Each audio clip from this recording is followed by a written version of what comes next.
pensar um pouco da história da hanseníase, né?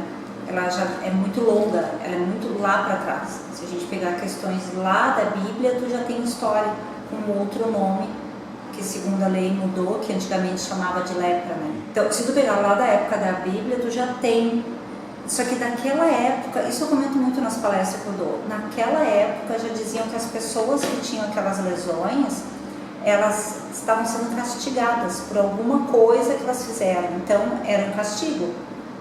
E me chama muita atenção isso, porque tu vê, naquela época era um castigo e para mim atualmente continua sendo.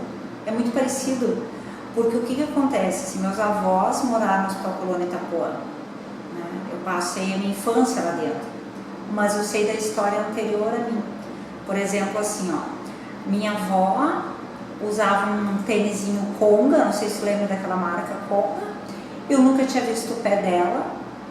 Fora isso, ela não tinha mais nada, então para mim ela era uma cuidadora dos pacientes, que naquela época se dizia leprosário de Itapuã, era assim que se chamava. E para mim ela só usava aquela conguinha e não tinha mais nada. Meu avô, a mesma coisa, não tinha lesão nenhuma, não se falava nada de hanseníase, não se falava de lepra, ele era diabético e para mim era isso aí que acontecia. Só que com o passar dos anos a gente vai notando alguma coisa diferente. Um dia ela foi tirar a conga e eu entrei sem querer no quarto. E aí eu vi que ela não tinha os dedos. E ela tinha curativo. Então tá aí a lesão da hanseníase. Então ela tinha uma lesão. Por que ela usava conga? Porque era, na ponta era durinho. Então ela não perdia o equilíbrio. O que acontece assim? A minha avó teve uma história boa lá na Itapuã porque ela era cuidadora. Então ela trabalhou na enfermaria. A enfermaria era o local que ficava os pacientes mais graves, digamos, paciente em fase final ou paciente que tinha muita ferida. O que acontece, assim, que eu lembro naquela época, eu passava férias. Quando eu ia para lá, tu pegava o ônibus para ir para lá, o cobrador já perguntava, vocês vão descer aonde? Tu vai descer no leprosário? E hoje, olha o ano que a gente está, se tu chega, eles perguntam a mesma coisa, tu vai descer no leprosário? Eles não dizem que tu vai descer no Hospital Colônia Itapuã, é no leprosário, né? E outra coisa muito interessante, se tu diz assim, sim, eu vou pro leprosário, minha avó mora lá, vou passar umas férias lá, tu não tem medo de ser contaminada, tu não tem medo de estar com lepra. Então assim, ó, como que eu vejo? Eu cresci nesse meio, eu nunca tive hanseníase, eu convivia com aquelas pessoas, eu tomava café na casa das pessoas e ainda tem pacientes lá. E lembram de mim, tu vê, ainda estão lá dentro. E por isso a luta de preservar. Só que o preconceito existe. Hoje em dia ainda dizem, mas por que manter aquele hospital? Se lá é uma doença grave, ainda existe a lepra ou não existe mais lepra? Eles nem dizem hanseníase, continuam dizendo lepra. E fora também que os familiares, os filhos foram separados dos pais. Aquilo fica com as pessoas. Se tu conversar com qualquer paciente, ele vai dizer, foi um sofrimento tão grande que não pode ser esquecido. Porque me questionaram isso. Por que tu não quer que feche o hospital se foi um sofrimento grande? Deveria querer.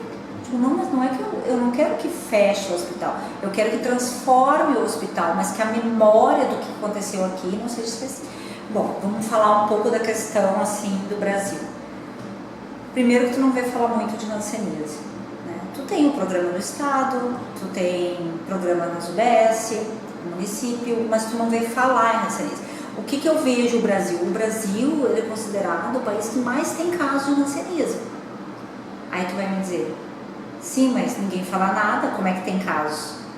A falha é no sistema, é na prevenção. Nós temos uma saúde pública muito boa, mas quem tem que fazer o diagnóstico não está preparado para a hanseníase. Eu estive conversando com alguns médicos e eles disseram, a gente não teve cadeira sobre a hanseníase, a gente não tem curso sobre a hanseníase. Quem desenvolve esse trabalho a nível de Brasil para dar um norte para essas pessoas fazerem um diagnóstico, porque a enfermagem, por exemplo, o agente de saúde ele pode fazer o diagnóstico, ele vai ver uma mancha e de acordo com as características ele vai encaminhar ou não para uma UBS. Mas quem vai treinar aquele agente? Não tem. O que acontece? A partir do momento que tu toma os primeiros comprimidos, tu já não passa adiante e tu já começa o tratamento.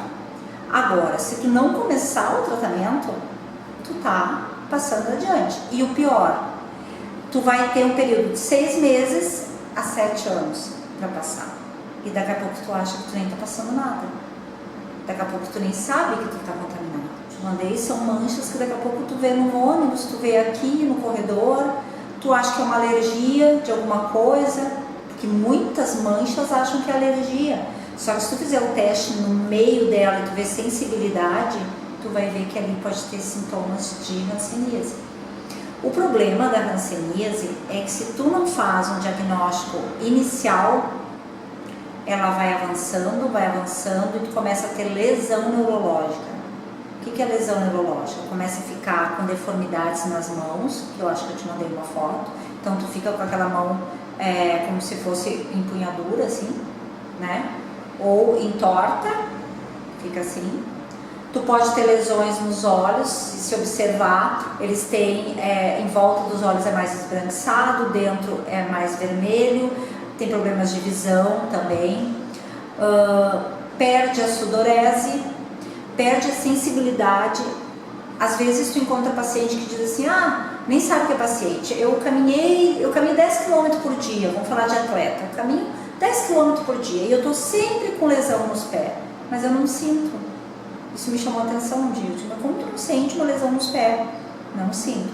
Tu vai avaliar uns sintomas, quando tu não tem a sensibilidade da lesão, e aí tu pode ter uma lesão bem grave ali, né? Então eu vejo que o Brasil, ele precisa trabalhar na prevenção, mas precisa da parte científica. Por isso existe a rede Hans, que eu te falei, que é uma rede universitária para motivar o trabalho científico, que é o que está acontecendo nesse mês do Janeiro Roxo. Mas o que deveria ser? Não deveria ser o mês Janeiro Roxo, deveria ser prevenção todos os dias. Por quê? Tu pode ter um paciente com hanseníase, mas ele pode ter HIV também. Ele pode ter hanseníase, ele pode ter problema cardíaco, entende? Ele pode ter várias outras questões junto com a hanseníase. A gente percebeu nesses estudos que a gente está fazendo, junto com o Mohan, que a hanseníase está muito ligada com a questão financeira e a qualidade de vida das pessoas. Se tu pegar pessoas que estão, digamos, com problemas de saneamento básico, vamos falar de saneamento básico, tem risco de ter. Por quê? Porque primeiro, ela tem todo o problema do saneamento, que ela vai ter outros problemas de saúde junto.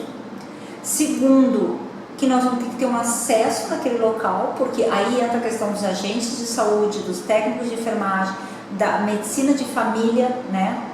Da equipe de medicina de família, de ir lá naquele ambiente para fazer o diagnóstico. Por quê?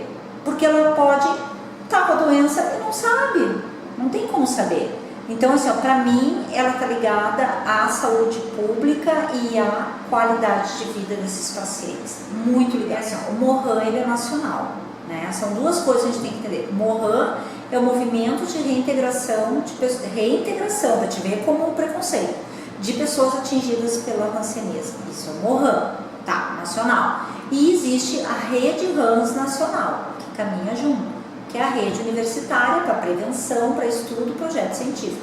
São essas duas coisas. O que o Mohan fez? O Mohan tem 40 anos. Então, o Mohan tem uma parceria com a ONU, através daquela pessoa que eu te falei, que é o Sasakawa, que é o embaixador da boa vontade. O que ele faz? Eu não vou te dar certeza se é 30 ou 40 anos. Ele patrocina as ações do Mohan e ele quer mais é que multiplique essa prevenção, porque o Brasil é muito visto nessa contaminação. Ele está no topo da quantidade de pacientes, então a gente precisa trabalhar. O que eles fizeram? Então, desenvolveram, esse senhor, o Sasakawa, desenvolveu uma campanha mundial que é não esqueça da hanseníase. Quanto mais rápido tu fizer o diagnóstico, menos lesões tu vai ter. Daqui a pouco tu vai ter uma mancha que vai parar e nunca mais vai ter mais nada. Só que também pode acontecer de tu ter a mancha e passando, daqui a pouco tu tem uma lesão neurológica, daqui a pouco tu tem um problema de articulação e daqui a pouco tu tá com feridas e outras sequelas. E aí foi por quê? Porque não teve a prevenção lá no início.